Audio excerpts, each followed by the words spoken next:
Chapter 15. At the end of every 7 years thou shalt make a release.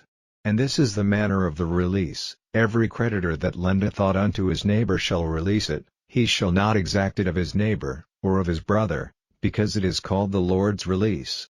Of a foreigner thou mayest exact it again, but that which is thine with thy brother thine hand shall release, save when there shall be no poor among you, for the Lord shall greatly bless thee in the land which the Lord thy God giveth thee for an inheritance to possess it, only if thou carefully hearken unto the voice of the Lord thy God, to observe to do all these commandments which I command thee this day. For the Lord thy God blesseth thee, as he promised thee, and thou shalt lend unto many nations, but thou shalt not borrow, and thou shalt reign over many nations, but they shall not reign over thee. If there be among you a poor man of one of thy brethren within any of thy gates in thy land which the Lord thy God giveth thee, thou shalt not harden thine heart, nor shut thine hand from thy poor brother, but thou shalt open thine hand wide unto him, and shalt surely lend him sufficient for his need, in that which he wanteth. Beware that there be not a thought in thy wicked heart, saying, The 7th year, the year of release, is at hand, and thine eye be evil against thy poor brother, and thou givest him naught, and he cry unto the Lord against thee, and it be sin unto thee.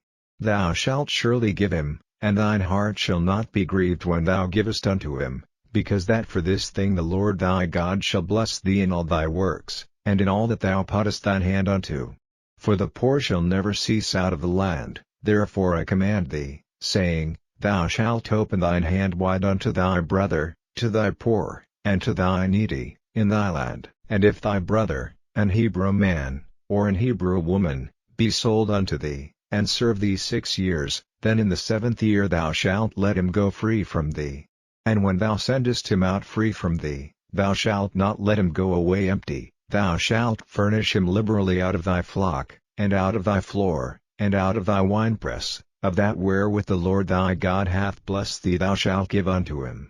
And thou shalt remember that thou wast a bondman in the land of Egypt, and the Lord thy God redeemed thee. Therefore I command thee this thing today. And it shall be, if he say unto thee, I will not go away from thee, because he loveth thee and thine house, because he is well with thee, then thou shalt take it all, and thrust it through his ear unto the door, and he shall be thy servant forever.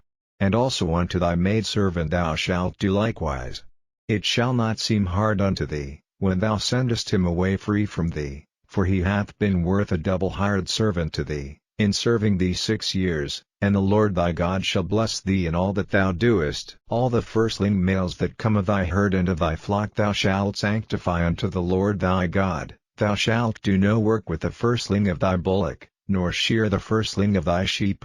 Thou shalt eat it before the Lord thy God year by year in the place which the Lord shall choose, thou and thy household. And if there be any blemish therein, as if it be lame, or blind, or have any ill blemish, thou shalt not sacrifice it unto the Lord thy God. Thou shalt eat it within thy gates. The unclean and the clean person shall eat it alike, as the roebuck, and as the hart. Only thou shalt not eat the blood thereof, thou shalt pour it upon the ground as water.